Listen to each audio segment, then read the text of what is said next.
Hi everybody. Hello. Day 20, and had a night to sleep on my anger and bile. Right, so for us, we heard back from Qatar yesterday and they are rerouting our flight. So we will be getting on our flight from Manila rather than from Clark to Heathrow on the 19th of April that we've already paid for.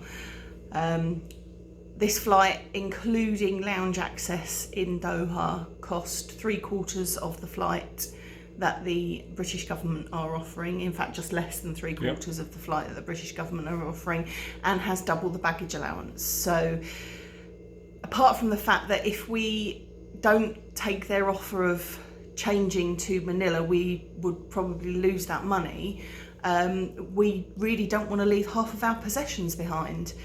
And there are a lot of people in the same situation. With the flight arranged by the embassy, which is a shambles, absolute shambles, we are still in the Stranded Travellers WhatsApp group, and we're hearing from people who have booked, in inverted commas, the flight. The money is on hold from their credit card or debit card, and they won't be told until Monday evening whether they have a seat on the flight, because the British Embassy, quite rightly, are trying to prioritise the sort of elderly and the ill people, The more vulnerable people. And people who are working for the NHS and other public services. People who need to get home, they're sort of prioritising them. But, so to be honest, even if we did sort of book one of these flights, I'm not sure we'd get on it anyway. No. But for those people who are stuck in the provinces, this constitutes a huge problem, because a lot of them, the flights leaving from Manila are, the first one is at midday and then there's one at 1 p.m. So they've got to be in Manila in the morning, in the early morning. So those who are getting sweeper flights from the islands are going to have to be at their local airport or their airport. I think they're going from 4 of the other places. They're going to have to be there before 5 o'clock in the morning to catch those flights up to Manila to then catch the one home. Now, for a lot of people to be at the airport that time, they need to be leaving at 10 o'clock the night before, and if they're only being told that they've definitely got a place on that flight at 5 or 6 o'clock in the evening on Monday, and who even knows if it will be 5 or 6 o'clock in the evening on Monday, it might not be until a bit later.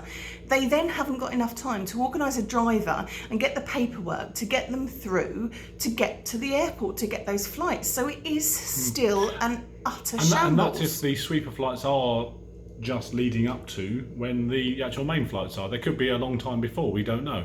No, that I looked at them, and most of them are arriving in Manila at between 8 and 10, so 8 and half 9, something like that. So they will be needing to be at the airport for about 5, most of these people.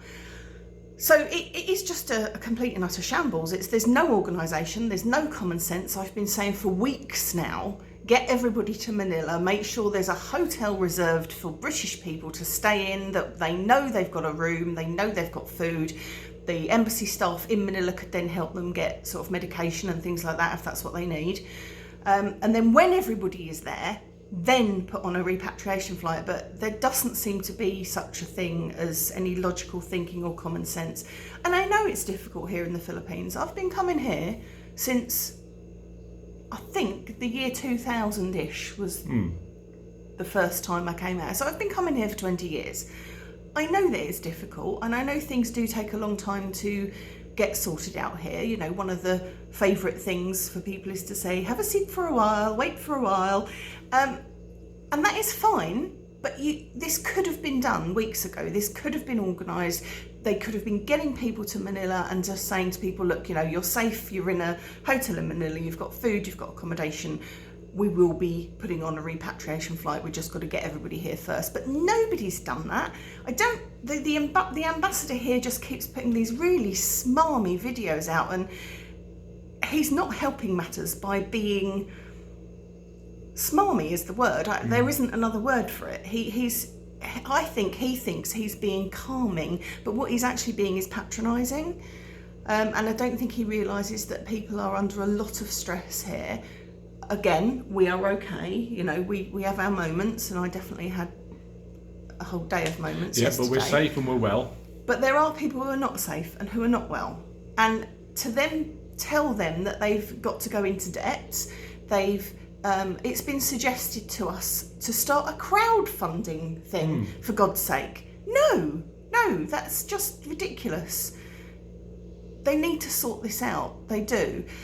From the emails that have been going back and forth between the embassy and different people, this won't be the last repatriation flight. So if you are watching this and you are stuck somewhere and aren't able to get on to a couple of, these two flights, don't worry, there are going to be other ones. Well, that's right, because these flights will accommodate, 600 to 700 people between them, and we're hearing that anything between 1,000 and 2,000 people, UK citizens, are here and stranded. So I'm not sure of the exact figures. It's very difficult to get the exact figures. The embassy aren't releasing the exact figures, I think, is the... That would be, if they would release the exact figures that had contacted them on their books, that would at least be something clear. But it's not. There's nothing clear. So here. the likelihood is there are going to be more flights home. Yeah. So if you are stuck somewhere and can't get one of these ones, don't worry. There will be more. That's from the emails that they've been sending out. They are trying to arrange other ones, and of course there are still commercial routes available out of Manila, but that doesn't help you if you are stuck somewhere else. Yeah. All we can really hope for is that on the 14th, when the enhanced community quarantine is supposed to be finished, I actually believe that there will be some kind of community quarantine extension, but hopefully it won't include ferries and flights and things to get people around about the islands. I mean, I know here that there's a couple stuck here who live on one of the islands and they can't go home because they're stuck in Angeles. Anyway, sorry, I hope that wasn't too rambly and too ranty all over the place, and it definitely wasn't as ranty as yesterday. But so we are still due to arrive home on my birthday. Woohoo! Cakes all round. Maybe. I doubt it. Cakes all round, but socially distancing cake. Socially distanced cake. I have to spray the cake with bleach before I eat it or something. Yeah, that'll be good. Right, so I hope everybody there is safe. We've been reading the reports on the UK, and apparently deaths are due to go up over the next week or so before they start coming down again. So everybody, please, we're seeing so many people out, people having barbecues on the beach. And wandering around like nothing's going on. Go home and stay home, stay for indoors. Goodness sake. Stay in your garden. Difficult. Stay in my garden, do some gardening. Yeah.